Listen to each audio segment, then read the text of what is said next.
Yeah. Can you believe it? This is our 11th iteration of this online support group. So do you want to know where we're at right now, Elle? Do you want to know what we're on? What? That you don't really know? We're on YouTube right now. So there's people. Say hi, YouTube. Hi, YouTube. Hi, YouTube. Aw. That's too sweet. Right now, people are watching you on YouTube. People can see you on YouTube. Like if they're on the call. Yeah. Well, or if they're watching later on. Like later, yeah. Somebody might watch this video later and then Oh my they'll see God. you guys on YouTube. Oh my God. Mm-hmm. Isn't that cool? Yep, we know. She's like, yeah, we know. Oh, that's super cool, isn't it? Yep. Mm-hmm. You can tell your friends, I'm famous on YouTube. That's right. See me on YouTube. You're like Ryan. That's adorable. Well, it's officially April 21st, 2020. Is that right, Ava? Did I get that date right? Did Tim say the date right? Say yes. I also lost teeth. You today or yesterday? Uh-huh. No, like a week or so ago. Nice. Nothing new And since the the tooth last fairy time. got it. The tooth fairy got it? Uh-huh. Yeah. It was 2 teeth. 2 teeth. Wow. I have 5 missing teeth. What? So many teeth gone. Sappy, how do you chew food? How you finding chewing? Kind of hard. Kind of hard. When did you lose? It's the molars that are coming out now. Pardon me? It's her molar teeth that are falling out now. Because Gotcha. Ellis, your front teeth that are falling out, haven't they? I know my teeth. You've got your teeth. Teeth. I know my teeth. You want to lose your teeth too? Uh-huh. So you can get some money? Is that why? Stop it! It's all about the Benjamins. All about the Benjamins. Welcome, kids. It's so fun to have you folks like joining us here and hanging out. This is sweet. Yeah. Also, it's shocking to me how much your children look just like you, Steve. Okay, do you guys want to go? You want to go play with your ball? Let's play your ball. Oh.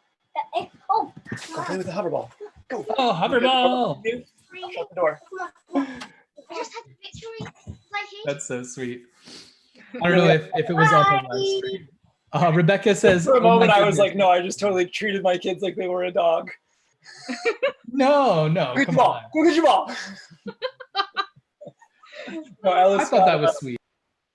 Ellis got a ball. It's a hover ball. So it's a ball and it's got an infrared sensor in the bottom of it. And then when you turn it on, it hovers. So it's got helicopter wings on it. And it hovers. And then when you put your hand under it, it goes up higher. And then when you take your hand away, it starts to flow down. So it's a pretty neat little invention. Okay. Cool. Sounds Hover fun. ball. I'll have to check that out. How let's do a brief check-in. How are the two of you doing today? Steve, do you want to go first? Okay, I was just waiting for Yas to go first. I'm doing okay. This morning I got to teach a yoga class, so that was a lot of fun. And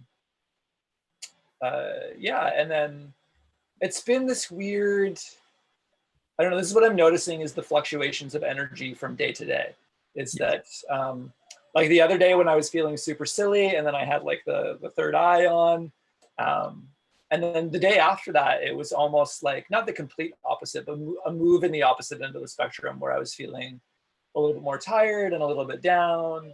And then the day after that was sort of like back up on top. So it's one of the things that I'm noticing right now is that maybe without all of the ways that I would distract myself away, or that I would be distracted away from sort of some of the internal sensations that I'm feeling, is I'm just noticing the fluctuations a lot more. But today is sort of like a good feeling kind of day, the sun shining, and I got to do some cool stuff this morning. So you're noticing fluctuations towards having a good day. yeah, towards, maybe not having a good day, but feeling like it could be a good day. And then this afternoon, I'm gonna go, my wife and the kids and I are gonna take a delivery to my parents' house So that'll be nice. We'll take a nice like hour-long drive to drop some stuff off at my parents. Oh, very nice. Yeah. Because my dad's like complete isolation right now because he's got cancer. So he's stage 3 lung. So within that, they're very adamant about just not letting anybody into the house right now because he's so high risk. Yeah. Especially it being lung cancer. And what does that mean exactly, Steve, to have stage 3 lung cancer? Just in case well, people are like, watching. I don't know the specifics of the diagnosis. I think that stage 3, and somebody might fact check this for me, that it's more progressed. He's not to the point. I think stage 4 is almost like if you're stage 4, you're pretty much on your way out, and there's almost no turning back unless some sort of grand miracle happens. But I know with him, with the sort of cancers that he's like, with the tumors that he's had in his body, some of them are non-operational. And so, so what we're looking at in that aspect is he actually got a really good some feedback from his doctor the other day, where some of the tumors have shrunk drastically, which is really, really wonderful. And Zenia. Hi, Zenia.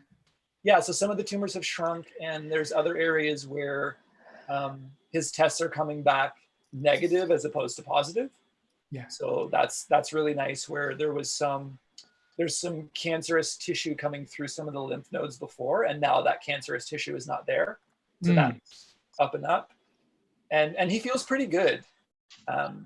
So that's always a plus. It's like when he feels good. And as far as I know, the people that I know that have had cancer in my life, and I've known quite a few people with cancer, that when they feel like they're good, things are going well. So my dad feels good right now. He's not in a lot of pain.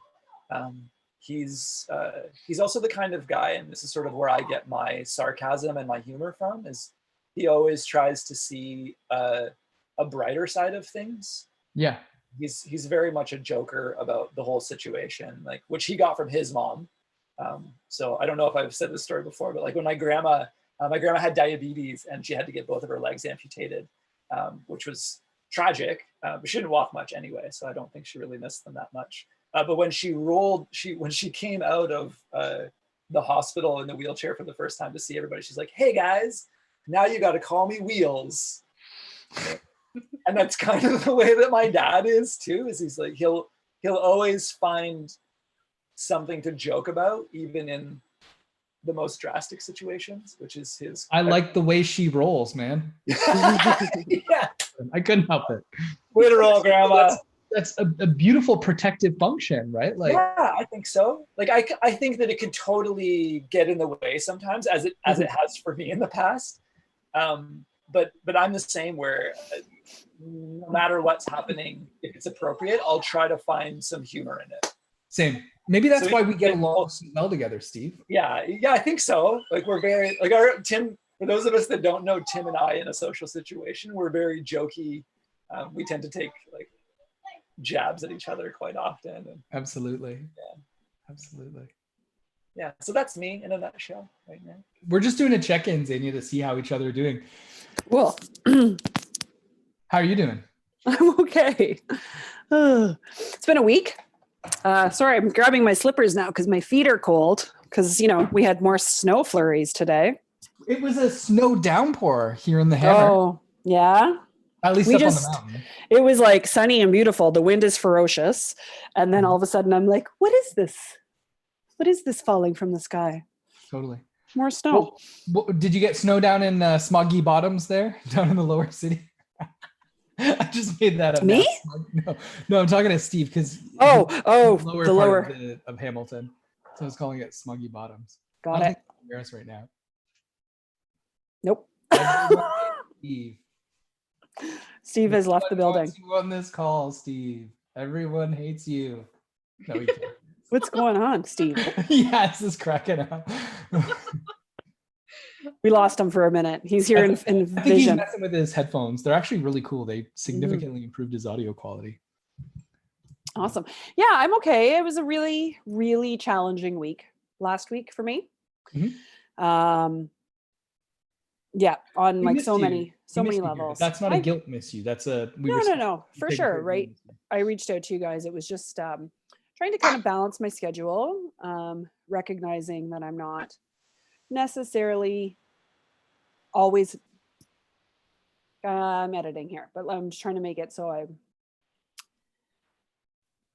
I'm trying to balance my schedule so I have a better opportunity to be the best that I can be in each moment for my kids. Mm. We had a bit of a COVID scare with my father-in-law. He lives in a long-term care home. Yeah, that's right. So we got tests back and he is negative right now. So that's good. But it was pretty emotional and Can you talk a little bit about the actual COVID scare itself? Yeah, so my father-in-law lives in a long-term care home, and he's in a ward room, which means he's got 4 roommates, and one of them, so this is where I'm a little bit confused. From my understanding, one of them did test positive, and then they had to test the others that were in the room to ensure. So from what I've heard, they caught up in testing, but then they started to administer more tests. So then public health got backlogged a little bit.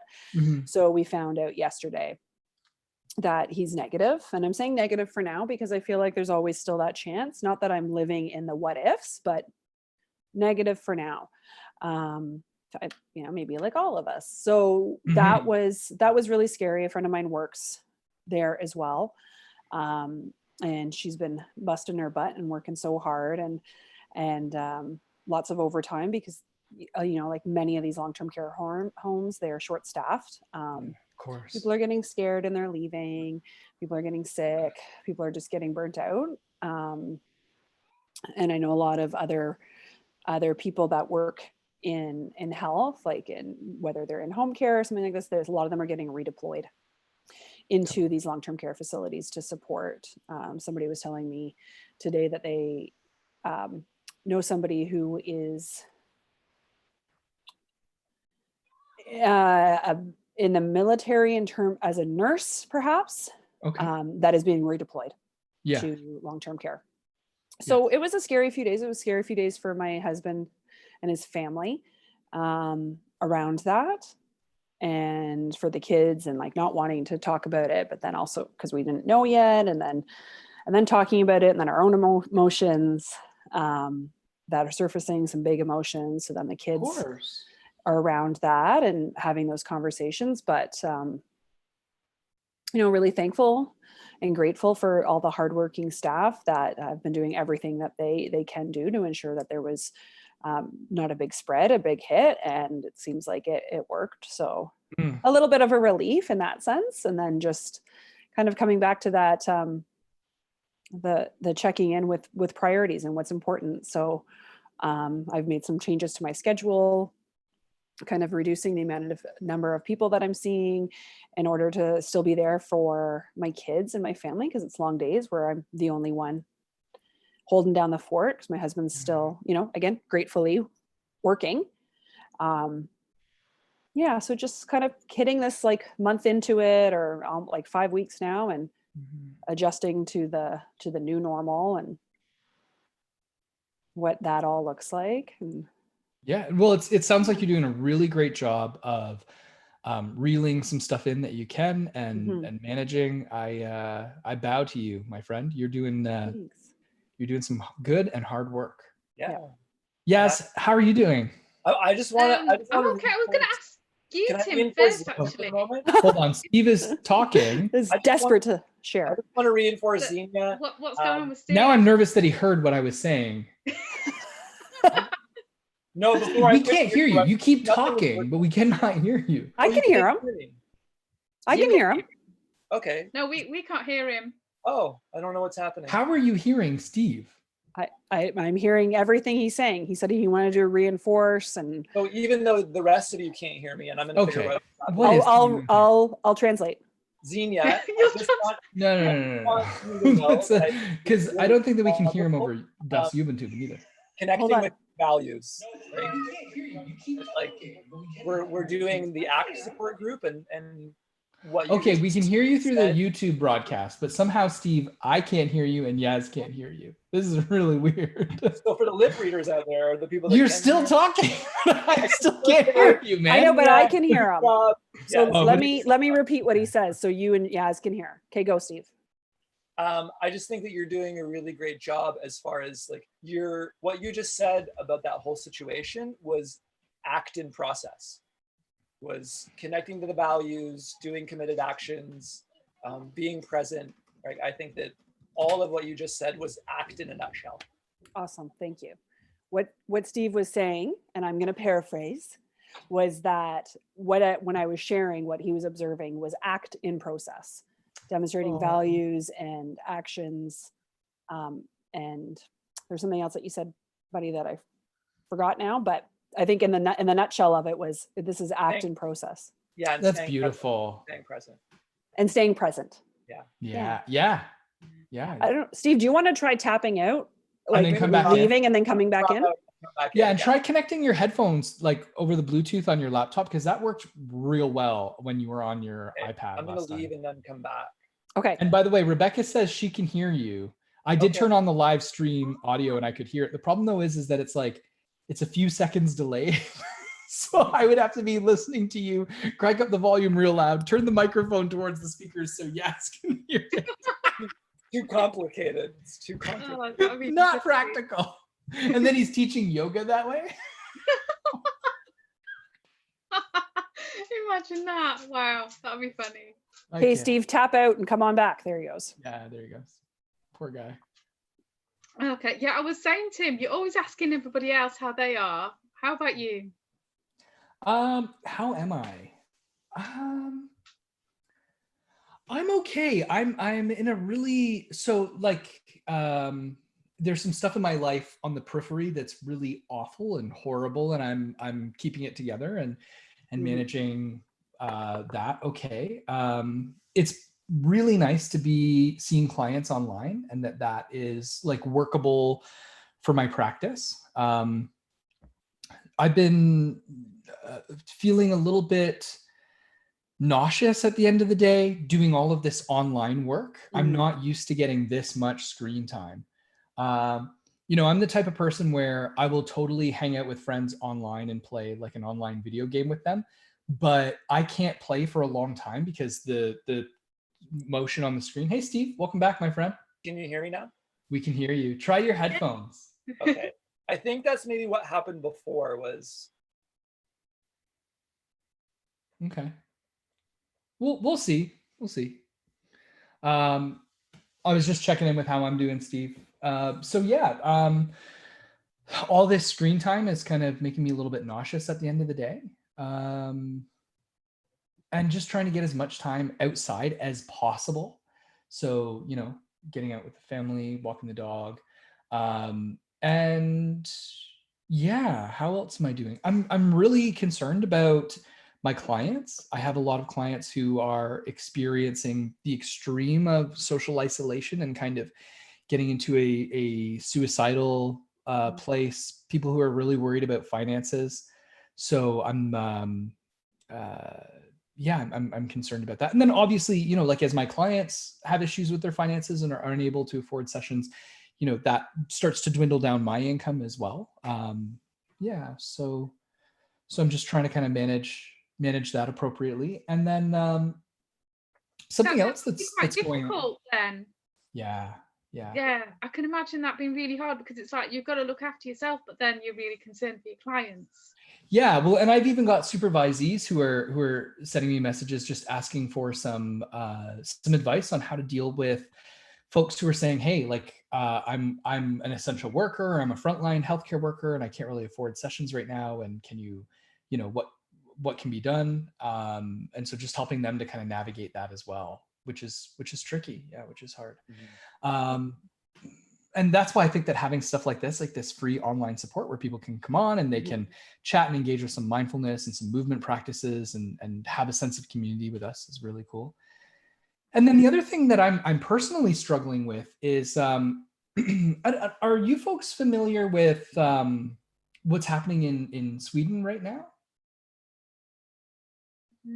not quite Mm. sure. I've read a few bits of news, but do you want to tell us a Zenia, bit? Steve, have you two seen what's going on in Sweden? No, I'm trying to, again, I'm still not overly engaging in a lot of news things. Like I heard about the Nova Scotia stuff and just, yeah, I'm really limiting that. Like I've even cut down on all like social media stuff, even how I normally would post for my business. I'm really cutting down on that because it's just, I'm finding that that's draining. Being on that and being seeking that stuff is draining for me. But I mean, I rely on others to hear the news, so I'm okay for you to share this stuff and talk about it. And just in case, because as you may not know what is happening in the east coast of Canada, or has happened, I should say. Have you heard about this at all in the UK? I saw a brief news article about some sort of shooting. Is that correct? Mhm. Yeah. Okay. So there was And it looked pretty. Yeah. I haven't heard about this. Nova Scotia, Look- Steve? Quite distressing. So I kind of like thought, okay, I don't know whether I want to read that. Yeah. Yeah. So Yaz, are you okay if I just give a little like synopsis of it? I mean, I really don't go into depth of it, but there was a guy who kind of went on this shooting killing spree in Nova Scotia and killed 13 people. My understanding is that the death toll is Higher now? 17 or 19 now. I will Okay. look it up Yeah. as we're Wow. And just kind of like all over the province. So like kind of went around and just random people who yeah. was And So it wasn't just an isolated incident No. in one pocket. It was No. wow. yeah. And so an I haven't heard that RCMP yet. officer, Tim? no, she he was a No, there was an RCMP officer that correct. was one of the victims. Just heartbreaking. Absolutely heartbreaking. so it He guess he was was driving around in a vehicle that he had made to look like a cop car and was pulling people over. Yeah, which is Oh. mortifying. How did he get a uniform? How did he get? Was it a deactivated RCMP? No, he did his own. Like it's like because they're like I know here in Ontario, right? A lot of them will drive the Dodge, Like a Charger. like the Chargers or the Escapes. Yeah. So Yeah. you could get a white one or a blue one, a black one of that, and then Sure. I don't know. So at least 20 have been killed. It's the deadliest mass killing in Canadian history. Yeah. So you know Heartbreaking. what's okay, this is I'm totally going out on a limb here of saying that not minimizing it at all, but there's some sort of comfort that I hear of saying that that's the largest Yeah. when Of I know course. that in other places it's a lot larger, Of course. Yeah. right? Yeah. So there's that's going on. So I don't know if I'm assuming that so I'm looking at this YouTube video right now.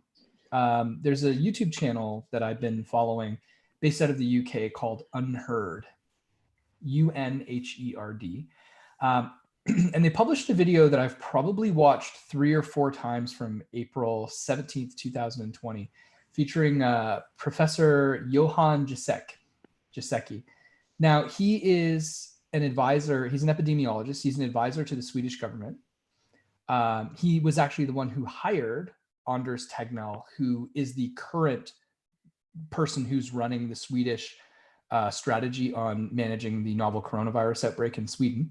And Sweden has an incredibly, at least from my perspective, as a Canadian living in Canada land and consuming the news, an incredibly progressive policy. And he also is the first chief scientist for, I don't know if it's currently the WHO or the UN, or he works with the WHO as an advisor for the WHO, but also is the chief scientific advisor for the UN. Anyways, he brought up a really good point that I'm not hearing a lot of my fellow scientist colleagues talking about, which is what we're doing here in Canada, what's being done in the US, the new policy, the 180-degree U-turn that was made in the UK is not an empirically supported intervention for dealing with outbreaks. And essentially I've literally watched this video multiple times trying to wrap my head around what he's talking about. But essentially what he's saying is that the Imperial College in London, like the paper that was released, he says it does not actually really meet academic rigor. And he's never seen an unpublished paper that has so much policy impact in his entire, and he's an elderly gentleman, right? Like he's in the twilight years of his career. He's never seen an unpublished paper have so much impact on policy, and says that this paper is incredibly pessimistic, and that his understanding is that these policies that are being enacted by nations like Canada, the US, and the UK are not going to be effective in curbing the spread, and that really what's necessary is to put all of our resources into protecting elderly and frail populations, to make sure that there's a lot of infrastructure and redeployment to protect those populations. However, closing down schools and all these other things is just, not only is it impractical, but it's not actually empirically supported to, stop the spread, and that waiting for a vaccination is absolutely a devastating idea, and that what we should be doing is looking at herd immunity through developing antibodies and exposure. So I've been really struggling with that as well. So with my having lots of screen time, doing this and seeing clients online, and then also I've been watching this video several times over to try and wrap my head around it. So yeah, I've been in a pretty difficult space trying to consume all of this information. Yeah, I mean, our Prime Minister, he tried to push the herd immunity thing at That's first, right. and everybody went crazy and said, "What are you just putting us at risk?" And he caught COVID as well. That's right, and was hospitalized in intensive care. Yeah. Yes. So he's basically sort of like done a U-turn on that. Yes. Because like, everybody's saying, well, you're just saying, oh, some of us are going to die, and that's it. Yeah. And then it's kind of like a bit horrific, kind of the way it's said, we're just expendable, basically. Mm-hmm. But then it turns out, from what I'm hearing, I don't know how true it is, but there's some information regarding that we're not gaining immunity against COVID-19, and people are getting it again. So it's not working, the herd immunity. But you see, that's an interesting thing, is that we're hearing this, but what I'm really curious to know, like, what is fact, right? Yeah. Well, like what, it's really hard to figure out what published, peer-reviewed, yeah. what is well, there's a lack of that. So I know that they're working hard to publish peer-reviewed papers, like fast-tracking them at the moment. That's right. Yeah. But then what I'm looking at, because I'm doing my dissertation and stuff, it's all mental health based and psychology based. I don't know about all of that stuff with regard to what's actually going on in the medical side of things. So I can't keep up with that side of things as well. Yeah, absolutely. All right. So Laura's saying this online chat is amazing. Rebecca says, yeah, I look forward to being here with you guys every day. Oh, awesome. Yeah. Oh, Laura said in regards to the unfolding understanding of this situation in Nova Scotia, this violent situation, she says that it was a retrofitted RCMP car that he had fixed up, from what I read. Really scary stuff. And my heart goes out to the families and these victims. Yeah, absolutely. Yeah. And also to the family of this person. I mean, when we saw the breaking news, I was flabbergasted. And I mean, we're talking about a professional. We're talking about a denturist. So somebody who installs dentures for a living and runs a dental practice in this small rural community. Just absolutely flabbergasted. I cannot wrap my head around that at all. How deeply somebody must be suffering in order to do something like that. Yeah. I can't wrap my head around any of this. Yeah. Around any of it. And I find such extreme waves of I think I've talked about this a couple of weeks ago, of being so within inside myself and my own life and my own four walls of my house and my kids and my experience, me. And which, you know, is a bit of a vulnerability and a trigger for me, because, you know, growing up, I was the youngest and was told often that it was a lot about me, as kids do, right? So I'm aware of that. And then I have those moments where I remember that it's not just me, and that it's happening not just within my little town or Ontario or Canada, but the world. And then again, it kind of gives me this little sense of comfort, but then also like a big what the right? Like that big, like, oh, Steve, you're muted. That's what it is. I know. Oh, you're doing it on purpose. Okay. Yeah, he did that on purpose that time. Okay. Yeah. Rebecca says me neither, Zenia. So she's right there with you. Yeah. It's tricky. And, you know, I hold space for my clients that I see daily. I look forward and coming and connecting with you guys, with you people, when I can, because then other than that, what my communication really is a 5-year-old and a 9-year-old. And my friend that I was talking about that is working at my father-in-law's long-term care home, and she's been working like 16-hour days, like 13 days in a row kind of stuff. And her husband is at home caring for their 5 and 6-year-old. And when we dropped off a little kind of care package to them, he's like, all I'm talking to is a 5-year-old and a 6-year-old. I'm like a 30-something-year-old man. And by the time my wife gets home, she's exhausted and she's emotionally burnt out and she's tired. And so the amount of space that we're all holding is so completely exhausting, and such a paradox, because it's also so nourishing.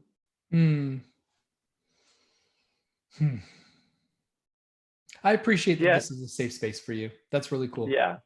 Like I really enjoy coming onto these calls and being able, like, that's the great thing about like my circumstances. My wife she's been a stay-at-home since my son was born, and so this is the life that she's sort of used to, which is good from her perspective. But for me, it's just nice to be able to have adult conversations with somebody.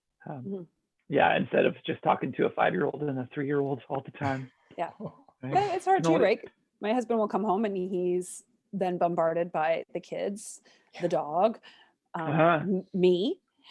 Usually at that point, I'm like, you know, my hair is not smooth. You know, it's questionable if there was any showering that happened. And he's exhausted because he's been out working with other people that have mixed beliefs about everything. And he's tired from working 12 hours. And then he wants to have a space. So it really is of course. It's such a, you know, we sit here and we talk about a lot of things I talk about with my clients is the element of self-care or self-preservation or self-sustainability. And I still firmly believe, as much as I have that little like, you're selfish in the back of my head, that we have to take care of ourselves first, or else we're not going to be able to give to other people. And when I notice that I'm turning into a dragon with my kids and I'm like, let's go for a walk. We're going. I don't care. And like, then, you know, we're like 2 minutes into the walk and I have to turn around and say, okay, guys, like, this is why it's so important. You're now laughing and giggling and having fun. I'm laughing and giggling and having fun. I know you don't want to at times to do that. And I would love to be able to stay in my bed all day, but it's also not going to help me. Right. So again, that act in the moment and that process of, is this serving me? Is this not serving me? And recognizing that our own caring for ourselves is so important, or else we're not going to be able to help anybody and support anyone. I love how you're saying that. I'm a big proponent of that. And I have to tell you, Zenia, an example that I use in session frequently with my clients when I try to justify for them engaging in like self-care or self-investment. I've been trying to use the word selfish, but it's not landing very well with people. It's such a derogatory term. Yeah, we have to change that discourse of that word. Absolutely. Right? Yeah. Absolutely. Yeah. And so one of the things that I like to say to them is like, how would you feel if you knew I wasn't taking care of myself? And they were like, I would not be happy. I'm like, exactly. Yeah. Exactly. I think that's a good way to flip it, right? Like, and especially if we're coming from, like, whether it's a counseling background or for me, even as a yoga teacher, it's like, if I'm not practicing for myself, how can I then begin to say that it's important for everybody else to practice for themselves, right? Like, that's even when I work in counseling, consistently I'm saying, especially to newer clients, like, I do this work. It's important for me to do this work so that I can tell you how maybe you could do this work. And if I'm not doing the work, who am I to tell anybody that they need to do work, right? Yeah. But especially to Zenia's point about taking care of yourself, it's like, if we don't, I like to think of it as I have an internal battery, and if I don't recharge my battery, how am I going to power the world around me if my battery is consistently low or drained or non-existent? Yeah. So for me, even like having a safe space to tell my wife, like, I really need to go take a bath right now. Like, I just need to sit in hot water, and then to give her the option to do these things as well, is to let her take care of herself, and then to give the space for the kids to take care of themselves. And then for me, like, within our household, one of the things that we really try to especially do for our kids is let them know what it looks like when we're taking care of ourselves. Like, for me, seated meditation is so important. And like this morning, I sat in the living room and Ellis was on the couch beside me, just being really, really quiet and putting his clothes on and just lying on the couch. And I was doing my sitting practice. And sometimes he'll even ask me, like, why do you do this? And I say that it's good for my mind, and it's good. And I think that it's good for me. This is one of the ways that I am a better dad. This is one of the ways that I am a better husband, is I try to sit and clear my mind, or maybe not even clear, but just sit with what is, not try to move shit too much or manipulate it too much. And then that helps me be a better dad. And I know that he doesn't really get the concept of that necessarily. But that's like, for him to be able to see that this is me taking care of myself. It's modeling. Having a bath. Yeah, exactly. I'm just modeling the behaviors. Yeah. It's kind of like how... and then I'll, like, just to finish that off, it's like, we'll even talk about with Ellis, like, what are the ways that you take care of yourself? Like, when you're feeling stressed out about something, like, what do you feel like you need to do in those moments? Yeah. Wonderful. I was gonna say, I think it was it here? Was it we were talking last week about kind of the meditations? Oh yeah, because I think somebody said that their cat or their dog joined in when we were doing like the opening practice. And I started my exhale group last night. And after the first practice, one of the participants says, it was good, but I was really distracted because, the cat just came in and then the dog came in and then I wasn't really in the moment. But I think the kids, they do the same thing. If I'm up here and I'm doing my own practice, they're right in it and on it and want to be touching and like they're so gravitated towards it, right? It's like a magnetic pull. When I'm feeling good and calm and chill, they're like on me and like want to be on top of me and want to be touching me and getting some of that. So, but I'm still struggling with, if I'm like, hey, let's go and do some yoga. Hey, let's do this. They're like, nope. Not interested. Yeah. So it's like the bedtime piece where at the end of the night, after we read the stories and go to bed, the older one's like, can you snuggle with me? And then at that point is when I really need to have my own quiet time because I've been with them. So it's that like, yes today and maybe no today, but yes tomorrow, and just still creating that little bit of that space for my own care. Yeah, right on. Yes, we haven't checked in with you. I'm doing all right actually today, because for the past few weeks I've sort of like everyone, I've sort of like been up in the air, and like Steve was saying before, it's like trying to find that balance of having good days sometimes and not so great days other days, and sort of like figuring that out as you're going along. So I've noticed a bit of a shift in myself the last few days. I'm sort of like, as Zenia was saying, sort of like getting used to the new normal. So I think that's kind of like helped a bit, and plus I'm sort of like getting back into the routine of I went when we first was in quarantine on lockdown. I was out of sync and I stopped taking like my vitamins and stuff because I was out of my routine. I just kept on forgetting to take them because and then I sort of like got back onto that and ordered some more and stuff and things like that. So I feel a bit more like getting the things that I need to look after myself, and I feel a little bit more better. Got a bit more university work done. So Is that hard right now while you're at home with young kids? Well, I guess not young kids, but you know, they're like not young. I mean, they're not bouncing off my head and they're not rubbing chocolate on my work, so it doesn't feel so. So had I tried to do a degree when they were younger, I don't think I could manage it, because I know some of my friends have got younger children and they're studying, and I'm like, wow. I'm in awe. So but yeah, it has been difficult, but then I don't know, I've noticed this shift within myself in the last couple of days. Maybe deadlines has something to do with it. But yeah, but that even then, like, my teachers are really good, so if I can't make a deadline, I'll just, like, as long as it's not like a deadline that's particularly they can't do anything about it, they'll shift it for me, and they'll, like, you know, they're really good about it. But I'm getting a bit more work done because the pressure's been taken off from the teachers and stuff, and they're sort of like, well, we know you've got a lot going on, you know, I've got kids in the house,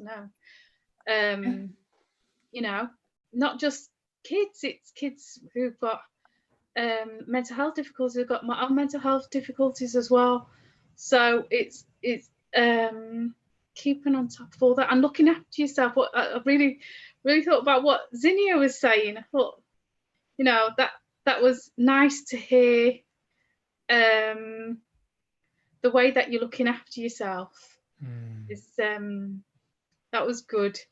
And it's and yeah, I'm so glad I get to cover up, because I don't have to worry about having my hair washed, because I'm on like a 3-day shower cycle, because it's like nice. If I get up in the morning, it's like I can't be bothered getting in the shower.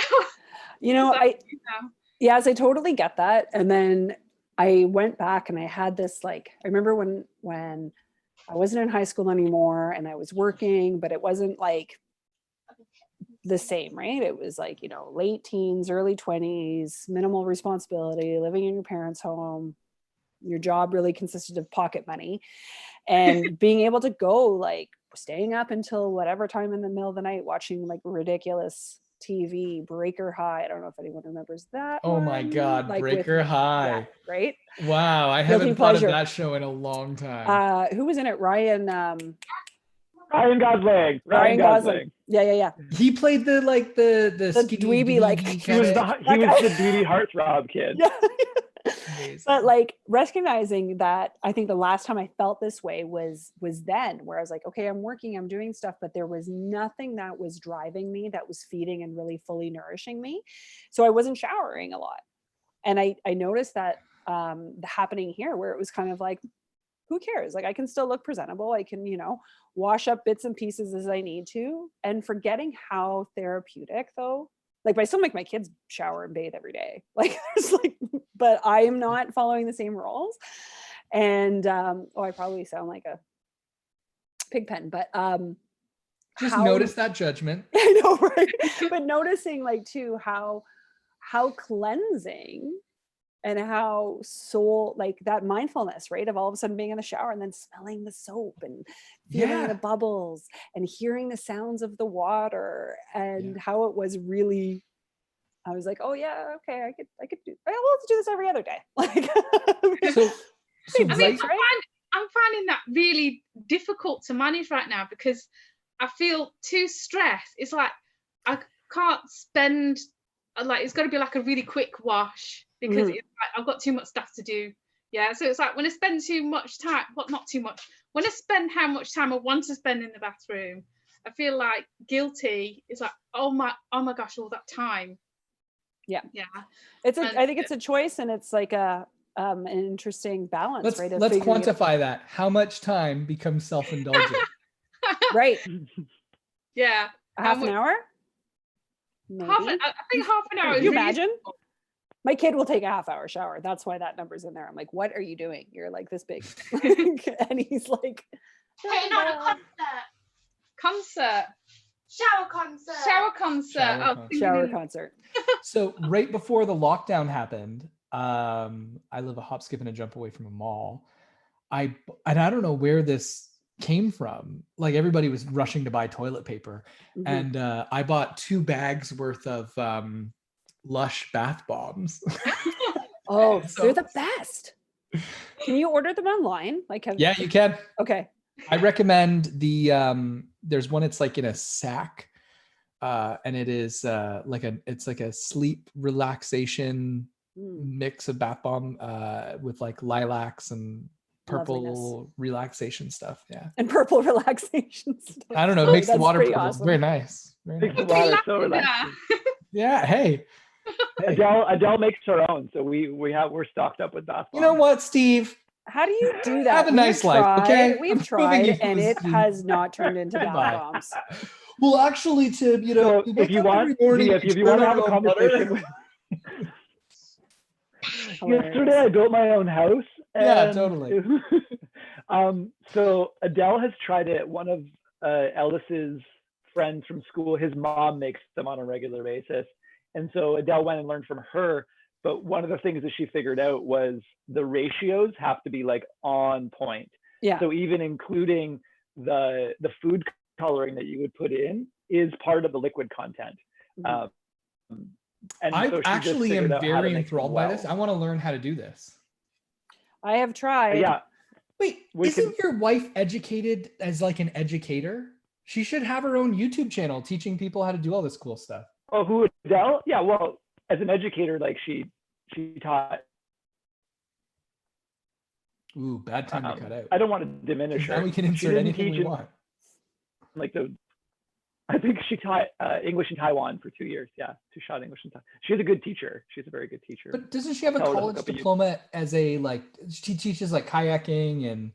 Oh yeah. She has a degree a certificate, diploma in outdoor adventure. So she teaches. She knows how to teach people how to ski and snowboard and kayak and rock climb and yeah. And So make bath bombs. So she is a good teacher, making bath bombs, face masks for people. Yeah, no, she totally has the fun teacher vibe. I wish Adele was my teacher in grade school. And our thing is like, it was funny because we were watching, for anybody that knows like Mr. Rogers, now the cartoon version of that is Daniel Tiger's Neighborhood. Oh yeah, my So our 5-year-old kids loves watch it. Daniel Tiger.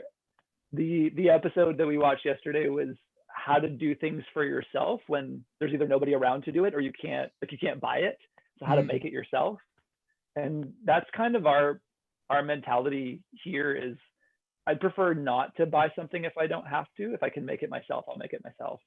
And Adele's very much the same. Like we tend not to go to restaurants because Adele's like, well, I can make that equally as good or better. So why don't I just make it? I feel very well supported in the house that I'm in. Last night we watched Prince Wednesday Goes Potty. Prince Wednesday Goes Potty. That's fun. That was one of the Daniel Tiger episodes.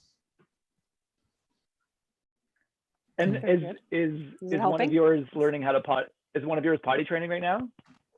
Not yet. Kind of. You're prepping them, yeah? Prepping. Always prepping. Throw in some good antecedents like there, like look at me going to the potty. You got it. I wipe my own bum. You got it. Steve knows me. Hey, it's already 12:50. I have a consultation session I have to get on with a local university. So why don't we combine some meditative movement practice? I call Not It. Not it.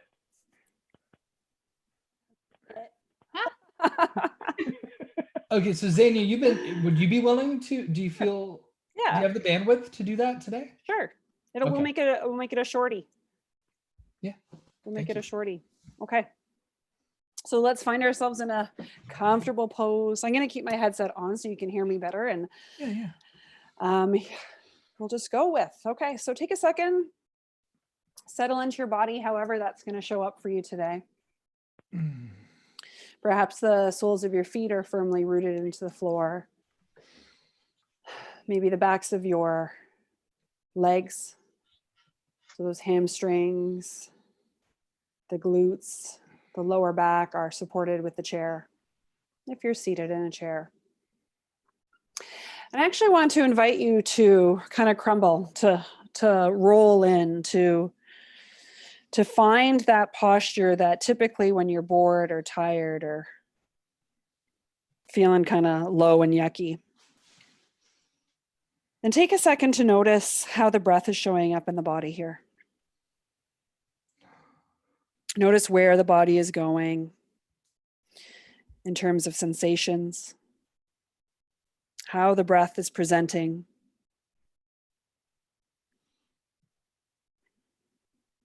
And then really slowly start to root your body into the chair. So those hamstrings, the bum. And as you press down, allow the spine to begin to lengthen, rolling up, creating space between each vertebrae, allowing the head to lift, the shoulders to roll back. And then start to sweep the arms up wide and coming into a nice wide V. Scratch your face if you need to. Lift the shoulders up towards the ears, holding it there, noticing what that feels like. So without judgment, just simply noticing, becoming aware. Notice where the breath is. Mine's pretty shallow. So I'm now going to roll the shoulders back, open up the heart, and expand the arms a little bit wider, palms facing up. If it helps to close your eyes, you can go ahead and do that. Not a requirement. And then again, bring that notice, that awareness to your breath. Notice if maybe it's changed. The quality is different. What else can you notice? I'm noticing some coolness in my hands, a little bit of tingling. And also a little bit of pulsing, like some energy coming through. Draw the lower belly in and up. Take a full deep breath in, and we're going to expand, reaching up as if we're trying to gather like this amazing, beautiful cloud of love. And slowly bring the hands down. And just before they touch, holding like this wonderful, magical ball. See if you can feel a little pull, a little magnetic pull between the palms. And then we're going to take that wonderful ball of energy and we're going to place it over to our heart. We're going to hold here for a moment. Full breath in, full breath out. Next inhale, sweep the arms out, up and overhead once again. Open up the shoulders, open up the heart. Maybe even lifting the head so the chin reaches up to the top corner of the room. Draw the lower belly in and up. Inhale, gathering that wonderful magical cloud once again, bringing it back down, pausing in front of the heart. And this time, we're actually going to face it outwards and we're going to send it virtually to each other. And then we'll catch it and we'll bring it back in. If you want to come into Anjali Mudra or place your hands on your heart, your choice. And take a second and just allow that to fill you up. Because every little drop counts.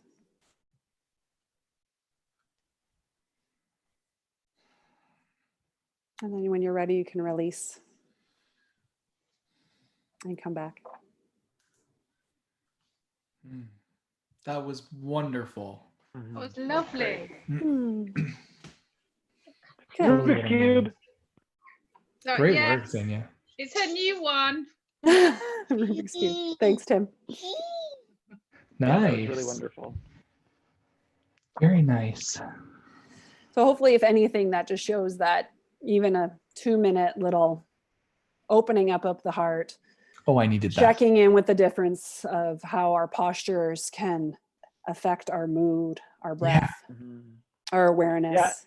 Yeah. And I really love that, just that aspect of like, okay, like if we use breath as maybe a bit of a barometer, like take your arms here and what does your breath do? Take your arms here, what does your breath do? How consistently that's whatever it is that we do or whatever it is that we're paying attention to begins to change how we experience it. Yeah. Rebecca says that was great, Zenia. Thank you. Yay. Thank you. Right.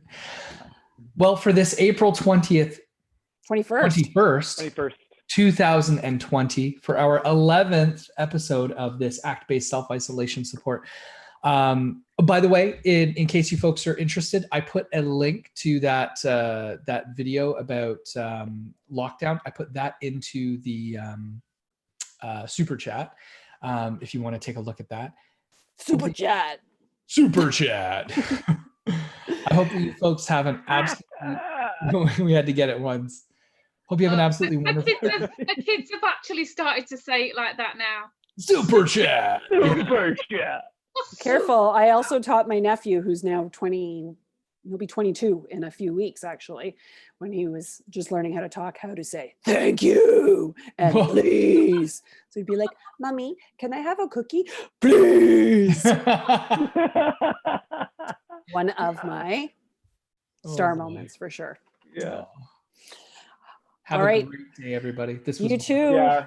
We'll Such see a you blessing to be soon. with you all today. See you tomorrow. Bye. Guys.